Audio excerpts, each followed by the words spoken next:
What's up everyone, we're back again with another Gundam Evolution patch notes overview. This is the final part of our hyper update with our final mobile suit. We've got less unit adjustments than last time, still quite a few interesting changes, but before we get into all of that, let's go ahead and take a look at our new mobile suit, Gundam Dynames. So first off, there are going to be some obvious comparisons between Dynames and our existing sniper suit, GM Sniper. They both have 800 HP, they both have a single dash, and they both use a sniper rifle as their primary weapon. There are some pretty big differences with the sniper rifle though. First off, Dynames does have 10 shots in their magazine, which is more than GM Sniper. I do believe it also has a slightly faster fire rate, but probably the biggest difference is the fact that Dynames only does 680 damage on a headshot compared to GM Sniper's 1100. So Dynames will not be able to one-shot anyone with a headshot. Now you might think that instantly means that in a sniper duel Dynames loses, but another thing is that Dynames, when scoped in, does have a 300 HP shield that covers the front of their body, meaning that it will still take 2 shots from an opposing GM Sniper, since they'll have to break that shield first and then get the headshot on you for the kill. Additionally, Dynames has added utility of being able to swap weapons. Along with their sniper rifle, they do have dual beam pistols, which they can swap to, and when they swap to them, they also gain a second dash bar. These dual pistols are much more effective up close, doing similar damage to a Pale Rider, although they do have a sharp fall off. As for abilities, Dynames does have access to GN Missile, which is an ability with a short cast time that fires out a clump of missiles that do no damage, but they pull enemies in with a gravity-like effect, which can be useful for helping you land your own shots as well as assisting your team with their AoE damage. And for their second ability, Dynames has Recovery Gun, which appears to function exactly the same as the one used by GM Sniper. And finally, we have the G-manuever Trans Am, which while sharing a name and appearance to that of the one used by Exia, it does function differently. While in this Trans Am state, your sniper rifle will no longer be able to headshot, but it will gain a charge bar, and once this bar is fully charged, you will do 900 damage on body shots. It does seem to charge relatively quickly and also holds the charge for a bit even after unscoping. While you're in this Trans Am state, you will also not be able to switch to your dual pistols. Moving right along, let's take a look at the unit balance adjustments. First on the list is Gundam Exia, who's getting a 5 damage increase on GM Beam Dagger in exchange for going from 1.7 times headshot multiplier to 1.5. They're also getting a cooldown reduction on GN Sword Russian Slash.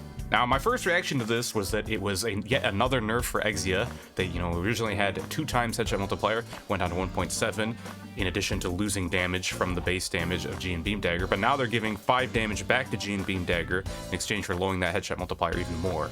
Now, I was thinking, this is a big nerf. I know Exias like to go for a lot of headshots, but you're going from 162 per headshot to 150, so 12 damage per headshot.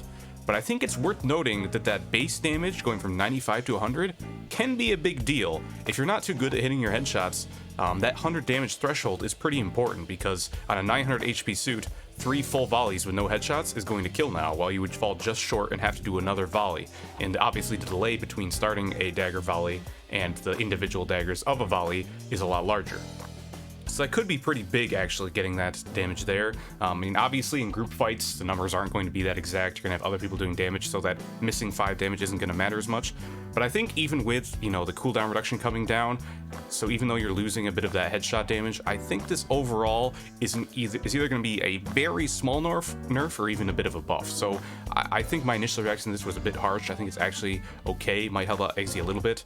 Another thing worth noting is that I do believe Metis turrets have 300 HP, so you were just falling short after that last nerf than being able to destroy them with a single beam dagger volley. Now you can, so if you're running a lot of Methises, that is kind of nice. But yeah, as you guys probably know, I'm not a big Exia player, so I will kind of defer to the other Exia players to hear what their thoughts are on this one.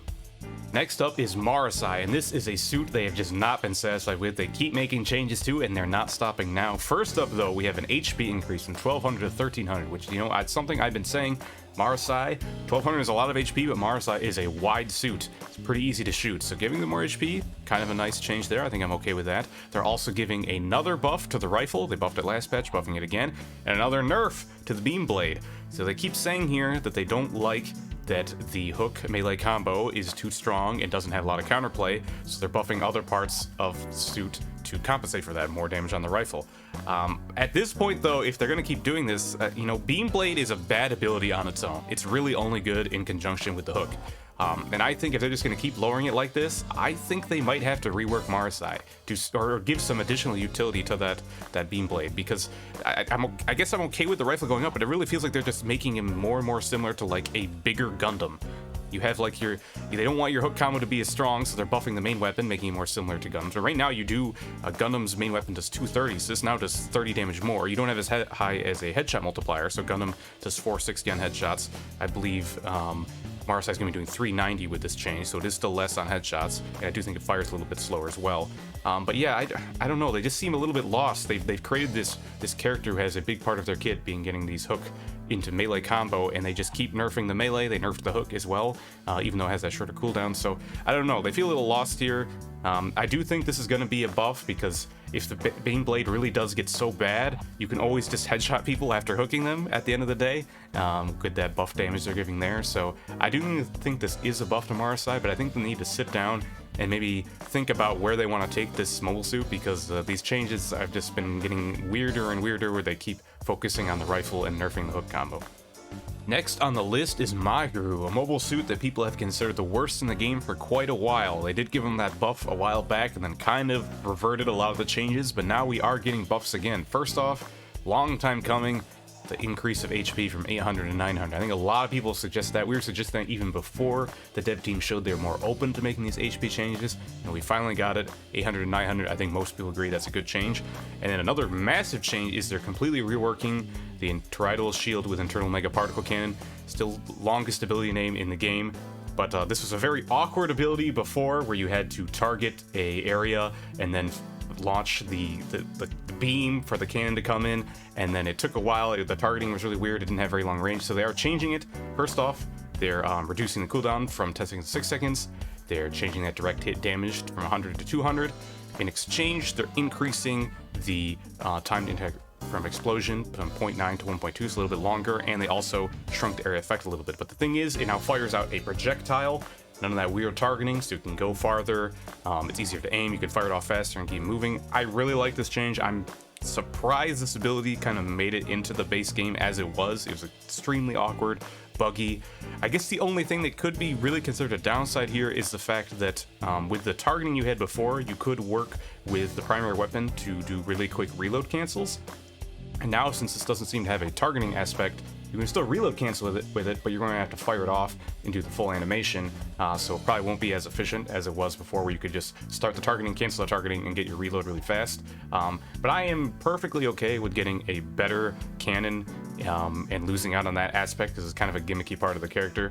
So I have to see if this is actually like a strong. I think it's going to be a better designed ability. We'll have to wait and see if it's strong or not. So, but I'm okay with them making this going in this direction, and then potentially buffing it more in the future if it needs additional changes. And then we're not done yet. There is still more. Forward flip kick is getting a increase in the knockback distance. A pretty big increase there. Not quite 2 times, but pretty big. And then we're also getting 50 to the damage, and also reducing the cooldown from 5 seconds to 4 seconds. So in the past, they actually nerfed Jim's shield bash because it also had a really short cooldown, which I honestly didn't realize for a long time. They nerfed that because they felt it was a little bit too spammy. This is getting close to that range, but I guess you don't get super armor during it, so maybe I think it's more okay. But this is going to be a pretty good mobility option. 4 seconds up on a flip kick also knocks people back really far. Pretty good change. So overall, very happy with these Mahiroo changes. We might have to see if more future changes are still needed, because they didn't actually adjust anything with the primary fire, and it does still fall short of being able to kill any mobile suit even if you land all 3 shots alone. But within the changes to the rest of the kit, I do think this is a really good change for Mahiroo, and I'm excited to see how they play out in Season 4. Continuing down the list, we have New Gundam, and I don't think it's a surprise to people, but it is getting a nerf. Probably went a little bit too hard with the buffs last time by increasing that HP and giving more damage on the funnels, in addition to the buffs from before, where they increased the strafe speed while aiming down the sights with the beam rifle. They've now thrown out a lot of nerfs, and they may be over-nerfing here. They've lowered the base damage of beam rifle from 177 to 150. They also reduced the magazine size from 12 to 10. So pretty big changes there to the beam rifle. Gonna make it a lot less consistent. You can still do 1500 damage if you land all the shots, but you're losing out. You're usually not going to land all shots. Smaller magazine is a big deal. You do still reload pretty fast, but this kind of big change there. And then also fin funnels, I do believe last patch they upped them from 50 to 60. Now they're having that buff back down to 55, and last time they increased the cooldown from 7 to 8 seconds, and now they're doing it again. So you lost half the damage you got when they did that adjustment. and you're getting more cooldown than before. So yeah, definitely all nerfs here for New Gundam. They do say it was overperforming, which I do kind of agree. New Gundam was a menace on the last patch. Probably did need somewhat of a nerf. This may be going too far. I'm a little bit worried this is one of those situations where they take a suit that's not doing too great, they overbuff it, and then they nerf it back to where it's below where it started. A little bit worried about that here. But maybe now that people have learned how to play it more, and you still have that HP, you still have that strafe speed, so you do still have those powerful changes. So we'll have to see. I do think a nerf was deserved for New Gundam. This might be a little bit too much, but I'm willing to wait and see how it plays out. Next up on the list, we have Hyperion Gundam. Hyperion did get nerfed in the last patch, lowering the total size of the magazine of their primary weapon. It looks like they're saying they felt like it was a little too strong of a nerf, so they are giving a buff to compensate a bit. They're lowering the cooldown of Perfunctory from 8 seconds to 6 seconds. So this is an ability that's a little bit hard to land, so having it be a bit more spammable does make sense, but it is capable of doing good damage, especially when combined with also firing the primary at the same time. So I don't know, to be honest. I'll admit I'm a bit of a Hyperion hater. I kind of hate facing this suit in matches, and I don't really like playing him that much. Kind of fun occasionally. So I'm a little bit bummed to see them getting a buff, but I do understand their damage was suffering a lot after that last nerf. I feel like they still saw a lot of play at high level though, so I don't know if this was a needed buff, but ultimately it's not a huge one, so I think I'm okay with it. And finally, for our final balance adjustment, we do have a change to Heavyarms. We are getting that buff that a lot of people felt the Heavyarms needed. They're specifically targeting the damage of the main weapon, both for one-handed and dual wield, increasing it from 36 to 40, which might not seem like a lot of damage. It's only 4, but obviously Heavyarms is firing a lot of bullets. And you look at it from a math perspective, it's over a 10% increase, around like 11%. So could be a pretty big deal. You know, Heavyarms may actually be able to live up to its role as a shield shredder now with that extra damage. Personally, I was still kind of hoping they'd go for something with the overheat mechanic a bit more. I do still feel like that's a little bit too punishing. You can't sit there and fire for as long as I felt like made sense with the mobile suit. But this is a good change. I do think Heavyarms needs some kind of buff, so I am happy to see that they did decide to go for that. Although we are done with the unit balance adjustments, we also are getting a map adjustment. Harbor City is getting some pretty major changes showcased here. We have the before on the left and the after on the right. They're changing the first approach area down the narrow corridor. They're adding a couple barricades for increased cover, and also I think the biggest change of it is that they're adding that area off to the right where you're a little bit safer from AoE spam, and there's also a health pack, which is pretty huge. This map, if you tried to push up this middle area without a healer, if you took any sort of damage, it was a pretty long walk back to spawn to heal on it, or you had to wait and get that pass healing, but there wasn't really anywhere to hide. So I think that big area off on the right with the health pack is going to be a pretty big deal. They're also adjusting the area once you get around the corner where the defensive teams will typically hold. They're pulling out that area a little bit, adding another row of buildings, and also moving the health pack to be in the middle of those 2 rows of buildings. So you will be safer from sniper fire. Those shorter buildings don't fully cover you, especially if you're a bigger suit, but it does make it harder for a sniper to land their shots on you. And the health pack being a bit more forward too will probably make it a little bit easier for the attacking team to fight over it, because in its current state, it almost felt like it was just there for the defense team, unless you had a really aggressive attacker that slipped through and grabbed it from out of their hands. Most of the time, the defensive team had priority in grabbing that health pack. So once again, now that attacker team does have that second health pack as well, that does give them more to work with there. So I think this is a good change. I do feel like the barricade part probably wasn't as necessary. Usually you're not having like people peek down this area and fire. Usually it's just AoE spam coming through, and the barricades don't really help with that. Although I guess if the team decides to push after getting that damage on you, it will help you sit and recover a little bit. But yeah, I do think this is a good change. I've spoke before, Harbor City is not my least favorite map, but I do think it definitely has some problems, and I think these are some good changes. But we're not done yet, with there are also changes for point 2. So here are the next set of changes for Harbor City. This is also a major problem area that most people haven't realized is this corridor coming after the bridge after taking the first point and making your way to the second point. It was very vulnerable to AoE spam, especially Mahiroo and Ashmar tossing down napalm. Really, the only way to approach is to go through that narrow corridor after you round the corner, or to use a suit with vertical mobility or like a GM sniper launch pad to get up there and get over the wall. So you still do have to mostly go through that corridor, but they're extending the way out before you make that turn. You can go past it. There's a second health pack, but there's also a second box where, although it is longer to get across than if you go from the normal area where people cross through the wall, I do believe if you put the jump pad on top of that box, suits will still be able to make it over. And it's worth pointing out that there is a health pack kind of tucked in the alcove on the other side of that wall that usually was a very safe spot to sit. Now it will be a little bit less safe because you have to worry about people coming over that wall on top of you. So another good change. This area was incredibly defensive favored, so I think it makes sense to give an attacker buff to this area. And then the final change for Harbor City, the first set of changes were definitely more attacker favored. This one appears to be compensating a little bit and making it defense favored. The first thing you'll notice is on the catwalk, they've added a second barricade, meaning that a sniper can hold out a little bit farther. Watch that that far side of the narrow bridge where they're approaching what would be the defender's right side. They can now watch that a little bit better and possibly have two people holding up on the catwalk, which can be good. It's also a little bit harder to notice, but it looks like they've also reduced the size of the capture area. Before, as you can see on the left, it does extend under the catwalk a little bit. You can actually see how it's cutting through one of the pillars of the catwalk, so you could still capture the point while kind of being under the safety of the catwalk. Now it looks like they pulled it out more, so you're not as much underneath the catwalk. You can't be as safe there and still capture the point. So overall, I think these are also pretty good changes, and I think it's okay to give defense a little bit more of a favored defense on the last point, because that is one thing that Harbor City suffers from, is that it was very hard to get through that initial choke at the bridge. But once you got to the point, it usually felt like you got steamrolled unless you got a couple of really good picks. So I think giving defense a bit of a advantage, more of an advantage on holding this last spot, is an okay change. And then a couple other small map changes. Ministry of Defense and Canyon Base are both getting their lifts replaced with jump boosters. So this does mean something that was kind of awkward with those lifts was that if someone went down them and triggered the lift, it would go up and you couldn't chase them. Now you can with this. It also does mean, though, if you just drop down on the lift, if you're not going out far enough, you're going to hit the booster and go right back up. So personally, I don't think these changes were necessarily needed, but I also kind of get why they went for them.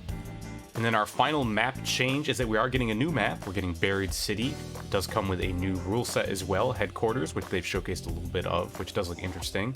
I do kind of wish we got multiple maps for this game mode, because it can be a little bit weird when you get a new game mode and there's only one map for it. So you may like the game mode, but if you don't like the one map, you might not actually want to play it, so it can be a little weird.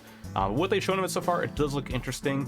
I will say I'm cautiously optimistic. The second part of the mode, which requires you to attack the headquarters and damage a reactor, I am a bit worried that could devolve into gameplay where suits like Range Zaku just charge in, unload their mag onto the reactor, smoke and run away, and just kind of repeat that over and over and over, which, you know, they can do in the current state of the game already, but usually they have to sit still to play the objective for the most part. They can't just run away from it. While this one, they can dump damage and run away, and I think they can basically get away with it. So a little worried to see how that will play out, but it does look fun, so I'm hoping it doesn't end up being as much of a problem as I fear. We also have some events coming in this new patch, one of them being Twitch drops. And if you're looking for a Gundam Twitch streamer to watch, I do happen to know a guy. But right here they do list out, they're going to have 4 different periods where drops are given out. It looks like you're going to be able, for each one, you're going to be able to get a total of 3 supply tickets if you watch for the whole duration. And you also get 150 capital points, and then each one is going to have a specific cosmetic thing. You're going to be able to get the Twitch-colored icon, the Twitch-colored portrait, and then 2 kind of admittedly underwhelming Gundam skins for the suit and the weapon. I do think this is cool. I'm glad they're doing Twitch drops. Obviously, someone who streams the games myself, I do think that's cool. I'm a bit disappointed in the capital amounts they're giving out. When I first watched the Mission Briefing stream, I don't think they showed the amounts, but they are showing them here. 150. So in total, that's 600. If you do all 4 events, drop events, you get only 600 capital points, which is not enough to buy a new suit.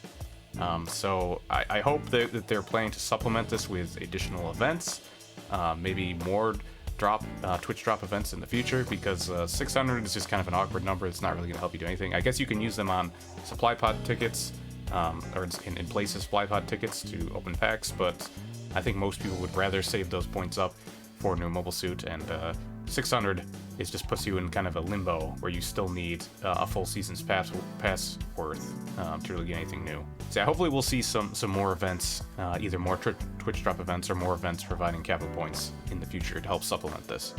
And then as our final part of the notes that I wanted to point out, they are expanding the game to more regions. I was a little bit worried they'd given up on this because I don't think we'd heard about it in a bit, but they had announced they were going to bring it to Australia and South America in the future, and it looks like they have. We are getting Australia, New Zealand, Brazil, Argentina, and Chile, all for the Steam version, and the console versions just on those South American countries.